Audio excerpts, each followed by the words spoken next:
Hey, so what's up guys? Welcome back to the channel. So today I want to revisit a video that I did about 7 ways that you can flip your tax return money. So I think this is very important. If you stick around, I'm sure it will be helpful to you as this is the season where everybody starts getting those tax return checks.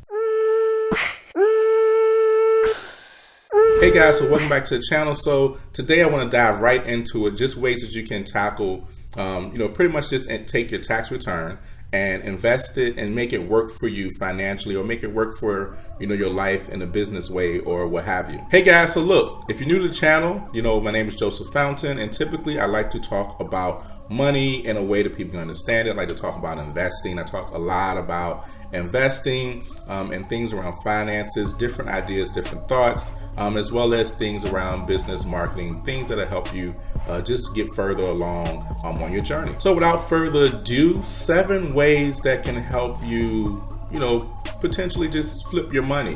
One of the things that happens is during this time when people get their tax returns and they get that money, the first things people are looking into is like, what can I buy? They try to make up for everything that they couldn't buy for the entire year, and what happens is basically that money gets burnt out. And so I want to help you not just squander away all the money. Yes, if it's something you want to do for yourself, hey, by all means, do something nice for yourself, but you can do something even nicer for yourself by setting yourself up in a way that you can make more money, or you can free yourself from some of the things that have been pretty much choking you financially. So number 1 is paying down debt or paying off debt. It's fairly simple.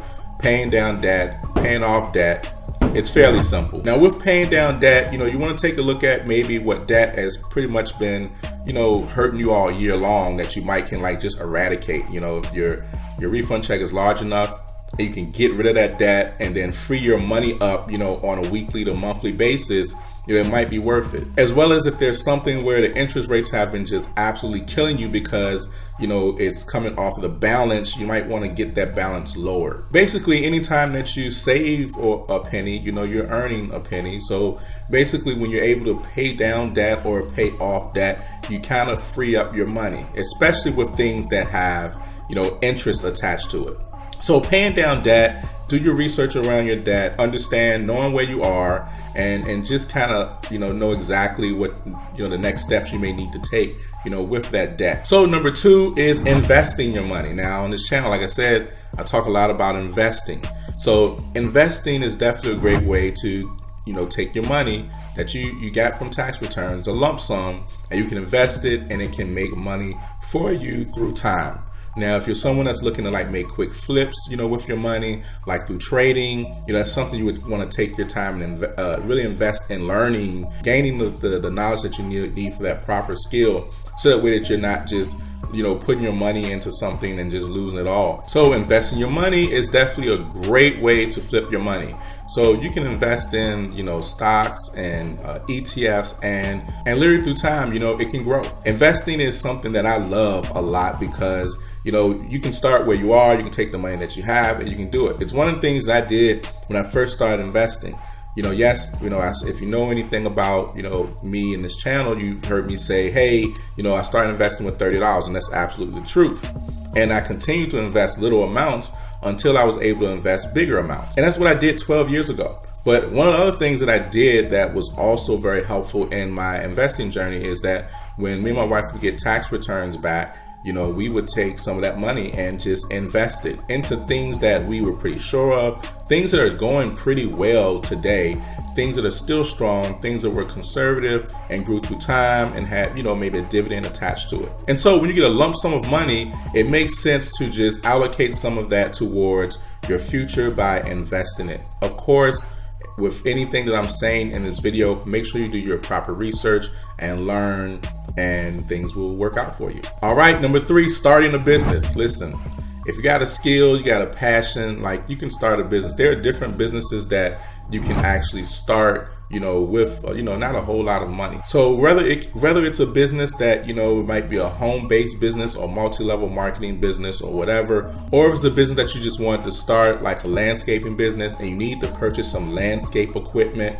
or a cooking business and you need to, purchase some cooking equipment, well, here's a good time to do that. Invest into your business, to your idea, to whatever opportunity and endeavors that you have that will also help you to learn and grow, financially and mentally. Now, the great thing about starting a business is you can take that business and you can actually create the same type of money that you're getting from your tax return.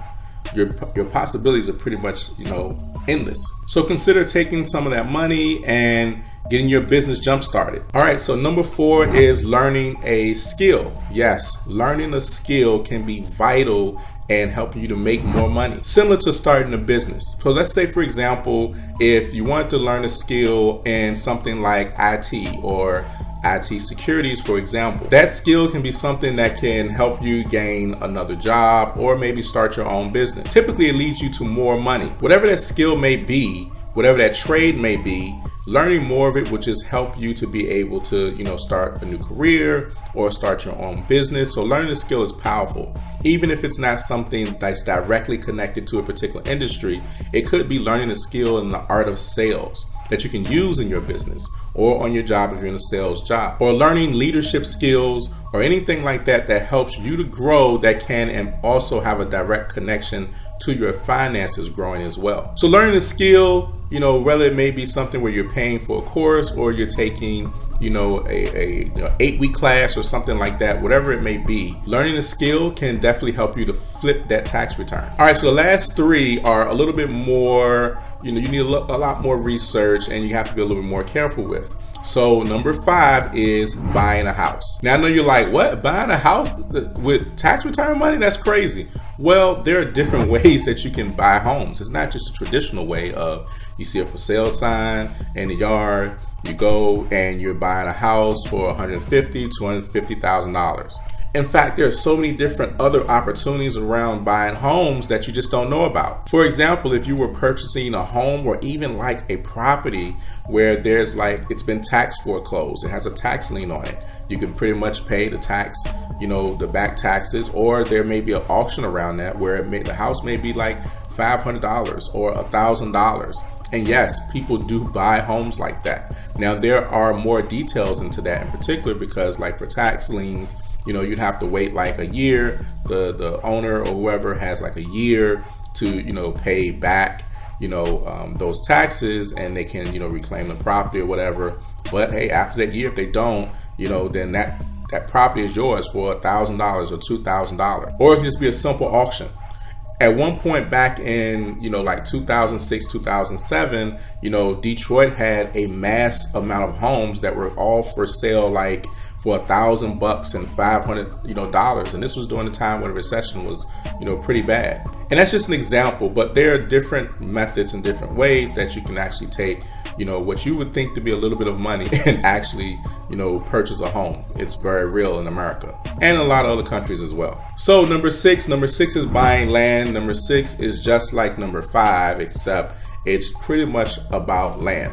So you can pretty much take everything that's said about, number 5, about buying a house, and apply it to buying land. Those same rules and things will apply. So it's something that you want to do your research on, get more information about, definitely understand, because it's a lot of paperwork and there's a lot more attached to it. But if you could purchase some land, if you could purchase a home, there's so many different things that can be done with that. And finally, one of my favorites is investing in startups. Now, before, in order to invest in a startup business or a new business, you had to be an accredited, investor, an angel investor. You had to come with, thousands and millions of dollars in order to, have access, or even for a company even talk to you about investing in. For example, you see a lot of videos on YouTube talking about what if you could have invested in Uber? Well, Uber wasn't coming to everybody about investing in them.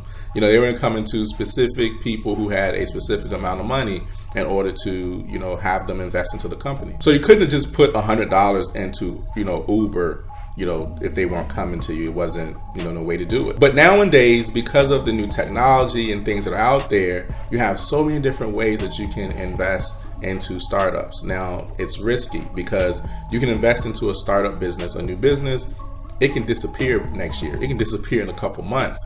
But you would kind of do your own research and understand that whatever money you're putting towards that, it would definitely be a risk, and you definitely want to expect it long term. And some of these investments can be as little as $100. You even see some now where I remember there was a woman, a black woman, who was starting her own liquor company, and she was selling shares for like as low as $5. So there's different ways that you can actually be able to invest in those startups. I actually did a review on a company called New Chip that connects you with all those platforms that actually do that. And they put it in one place so you can actually, like just search through different areas or different specifics that you may be interested in, and see if there's a company out there that you may can invest in. All companies don't have the same requirements. Some of them may be $100, some may be a minimum of $500. Like the company itself, New Chip, I was just talking about, they're allowing people to invest in them for a minimum of $500. So investing in startup can be a good thing to do with your money. Like I said, it requires your due diligence. Nothing I've talked about is something that you should just jump into. It's something that you should do your research on, or at least structure, especially when we're talking about all these different things, paying down your debt and things like that may not be as difficult to research or as intrusive. But basically, you want to just take your time, organize. Don't just blow your money. I know you got that check, got extra $1,000, $2,000. For some people, extra $5,000, $10,000. You excited, like, oh yeah, I'm about to go shopping. Just take your time. Just be patient. You've been going along so far without that money. Just be patient. You got some bills that you may be behind on, like your mortgage or like car or whatever bills that you may have. Hey, pay your bills. Make sure your things are straight. Make sure you and your family got lights. Don't worry about the new Jordans, and don't worry about the new car just fast, unless it's something that you just really, really have to have because it's more of a necessity versus a want. But just take your time, relax, take your time, and map out the plan. Map out the process. Give a strategy, and take your time so that way you're not just rushing through that money and it's gone within a couple weeks, and all you've done is pretty much just gave money to the retailers to buy stuff, and you've made them more and more and more rich. But yet here you are, all this hard-earned money that you've been making, you haven't been able to use that to help you, but it's been helping everybody else. So that's my time, guys. I hope you guys have enjoyed the video. Like I said, share with a friend. If you like this video, hit like. Leave a comment. Maybe you have an idea or something or experience that you've had with your taxes that has been beneficial and help you to make money. I'd love for you to share that in the comments. So as always, guys, to the next video. Peace.